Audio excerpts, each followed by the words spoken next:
नमस्कार दर्शक बंधु आपण मानंकु पुणी थरे स्वागत। आज एक नुआ वीडियो रे बंधुगण कईछ को घर ऑफिस एवं दुकान रे केउ स्थान केउ दिग एवं किपरि रखिबा द्वारा घरे धन सुख समृद्धि वृद्धि पाइबा सहित रोग एवं ऋणरु मुक्ति मिली थाए। एही विषय रे आज आमे जानिबा। बंधुगण धर्मशास्त्र एवं वास्तुशास्त्र अनुसार यह मान्यता अछि कि कईछ को घरे रखिबा एवं कईछर प्रतिमा को घरे रखिबा अत्यंत शुभ होइथाए। जेउ घरे कईछ रहिथाए सेही घरे सदासर्वदा माँ लक्ष्मी विराजमान करिथांती। कारण भगवान श्री विष्णुंकर एक अवतार हेउछि एही कईछ। भगवान विष्णु कईछ रूप धारण करी समुद्र मंथन समय रे मंदराचल पर्वत को निज पिठी रे धारण करथिले। एहा द्वारा समुद्र मंथनर समस्त समस्या दूर करथिले। एहा शास्त्र रे वर्णित अछि जेउ घरे कईछ अबा कईछर प्रतिमा रहिथाए सेही घरे भगवान विष्णुक सहित माँ लक्ष्मींकर अपार कृपा मिलिथाए। आज आमे जानिबा कईछ अबा कईछर प्रतिमा घरे रखिबा द्वारा कौन सबु लाभ मिलिथाए। कईछ हेउ अबा कईछर प्रतिमा हेउ केवल गुरुवार दिन घर को आनिबा एवं स्थापन करिबा उचित होइथाए। कुहा जाए कि घरे कईछ को रखी ताकू खाद्य देई तार जत्न नेले कईछटी जेते जेते बड़ होइथाए घरे सेते सेते दुख कष्ट दूर होई धन सुख समृद्धि वृद्धि पाइथाए। किंतु समस्तंकर घरे कईछ को रखी पालन करिबा सेतेटा संभव एवं सहज होई न थाए। तेणु एहा परिवर्ते कईछर प्रतिमा को घरे ऑफिस रे एवं दुकान रे रखि परिबे जहा द्वारा सेतिकी फल मिली थाए जेतिकी जीवित कईछ रखिबा द्वारा मिली थाए। बंधुगण आपण माने प्राय स्थान रे देखुथिबे कि दुकान ऑफिस एवं घर मानकरे कईछर प्रतिमा रखा जाय थाए। एहा खुशी रे रखा जाय न थाए बरं वास्तु अनुसार एहा रखा जाय थाए। एही कईछ विभिन्न साइज रो एवं विभिन्न धातु रे होइथाए। एहा ठीक सेही धातु अनुसार फल देइथाए। तेबे बंधुगण एबे आसंतु जानिबा प्रथमे कईछर प्रतिमा किपरि एवं केउठी रखिबे। कईछटी जे कोनोसी धातुर होइथाउ ना काहेकि सेही कईछ को रखिबार दिग हेउछि उत्तर दिग पूर्व दिग एवं उत्तर पूर्व कोण ईशान्य कोण श्रेष्ठ होइथाए। ताहा ऑफिस हेउ दुकान हेउ अबा घर हेउ सेही कईछ मुख को मध्य उत्तर पूर्व किंबा ईशान्य कोण को रखिबे। किंतु जेउ दिगरे कबाट किंबा मुख्य द्वार थिबो सेही दिग को कईछर मुख रखिबे नाही। कईछ को रखुतिबा पात्र रे प्रतिदिन पुराणा पानी को ढाली नुआ पानी रखिबे एवं कईछटी जेपरि अधा बुड़ीकी रहिबो सेहीपरि पात्रटिए नेबा उचित। एवं जेउ पानी रे रखिबे ताहा गंगा जल अबा गंगा जल मिश्रित साधारण जल हेबा आवश्यक। किंतु जेउ कईछटी बेडरूम रे रखिबे सेथिरे पानी देबे नाही ताकू सुखिला रखिबे एवं ताकू प्रतिदिन परिष्कार कपड़ा रे पोछि परिष्कार भावे रखिबे। एहा द्वारा अनेक प्रकार लाभ होइथाए।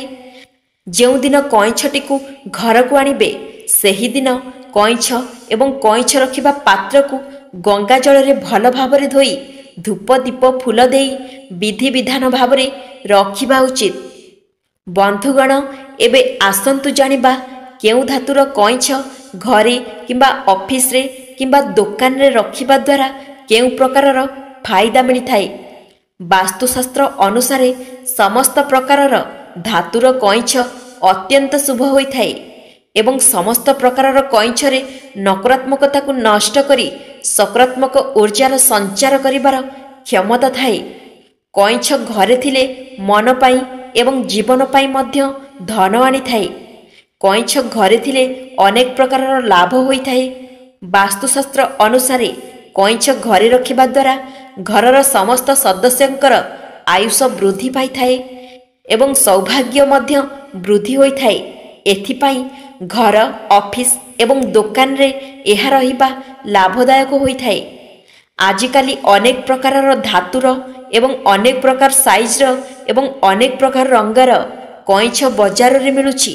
एणु एही विषय जानिबा एवं पालन करिबा अत्यंत आवश्यक कि केउं धातुर कइंछ केउं प्रकारर इच्छा को पूरण करिथाए एवं केउं धातुर कइंछ घर ऑफिस एवं दुकान पाई सठिक एवं शुभदायक होइथाए। एबे आसंतु जानिबा केउं धातुर कइंछ केउं फल देइथाए। संतान प्राप्ति जेउ मानकर संतान हेउ न थाए अबा संतान हेबारे विलंब हेउछि सेमाने एहिपरि कइंछटिए रखिबा उचित जहार पेठी उपरे छुआ कइंछ बसिथिब। एहिपरि निर्मित कइंछ संतान प्राप्ति पाई श्रेष्ठ मानिथांती। जेउ दंपति संतान सुखरु वंचित अछंती सेमाने एपरि कइंछ निज शयन कक्षरे रखिबा अत्यंत शुभ फलदायक होइथाए। द्वितीय रे धन प्राप्ति पाई जेउ व्यक्ति समस्त चेष्टा करी मध्य धनर समस्या लागी रहुथाए सेही व्यक्ति एक क्रिस्टल धातुर कइंछ एवं क्रिस्टल धातुर पात्र रे जल नहीं दुकान ऑफिस अबा घरे रखि परिबे। एहाको सिंधुक उपरे मध्य रखि परिबे। एपरि रखिबा द्वारा धनर समस्या मान दूर होइथाए एवं धन सुख समृद्धि वृद्धि पाइथाए। तृतीय रे व्यवसाय रे उन्नति पाई व्यवसाय रे अबा ऑफिस रे लगातार क्षति हेउथिले ताहाको दूर करी उन्नति करिबा पाई मेंटाल रो कइंछ को मेंटाल रो पात्र रे पानी देई रखिबा उचित होइथाए। एहाको दुकान ऑफिस एवं घरे रखि परिबे। एपरि करिबा द्वारा समस्त धनर समस्या दूर होइथाए एवं करजग्रस्त होइथिले मध्य समस्त करजरु मुक्त होई धन सुख समृद्धि प्राप्ति होइथाए। चतुर्थ रे रोगरु मुक्ति पाइबा पाई जदि आपण प्रतिदिन कोनोसी ना कोनोसी रोगरे परिवारर सदस्य माने किंबा आपण निजे रोगग्रस्त हेउथांती तेबे एथिरु रक्षा पाइबा पाई घरे एक माटीर कइंछ रखिबा शुभदायक होइथाए। पंचम रे नूतन व्यवसाय बा दुकान आरंभ करिबा पाई जदि आपण नूतन व्यवसाय आरंभ करुछंती अबा करिबा पाई चाहुथांती तेबे सेही नुआ दुकान रे रूपार कइंछ रूपार पात्र रे पानी देई रखिले अनेक लाभदायक होइथाए। एपरि रखिबा द्वारा व्यवसाय रे उन्नति हेबा सहित जीवन धन सुख समृद्धि रे भरि जाइथाए।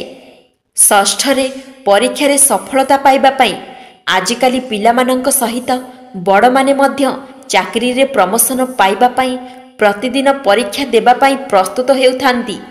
एहिपरि समय रे पित्तलर कइंछ पित्तलर पात्र रे पानी देई घरे रखिबा द्वारा आपनकु सफलता निश्चित मिलिथाए। सप्तम रे कलह एवं झगड़ा दूर करिबा पाई जदि आपनक घरर सदस्यंक मध्य रे प्रतिदिन कोनोसी ना कोनोसी कथा को नहीं कलह झगड़ा हेउथाए तेबे घरे जोड़ा कइंछ रखिबा द्वारा घरर सदस्यंक मध्य रे चालुथिबा समस्या एवं झगड़ा दूर होइथाए एवं सेमानंक मध्य रे स्नेह प्रेम एवं सहानुभूति वृद्धि पाइथाए। तेबे एहा थिला किछि कइंछ को नहीं नीति और नियम। जदि आपनकु एही भिडियोटी भल लागि थाए तेबे भिडियोटी को लाइक करी आम चैनल को सब्सक्राइब करि दियंतु। धन्यवाद।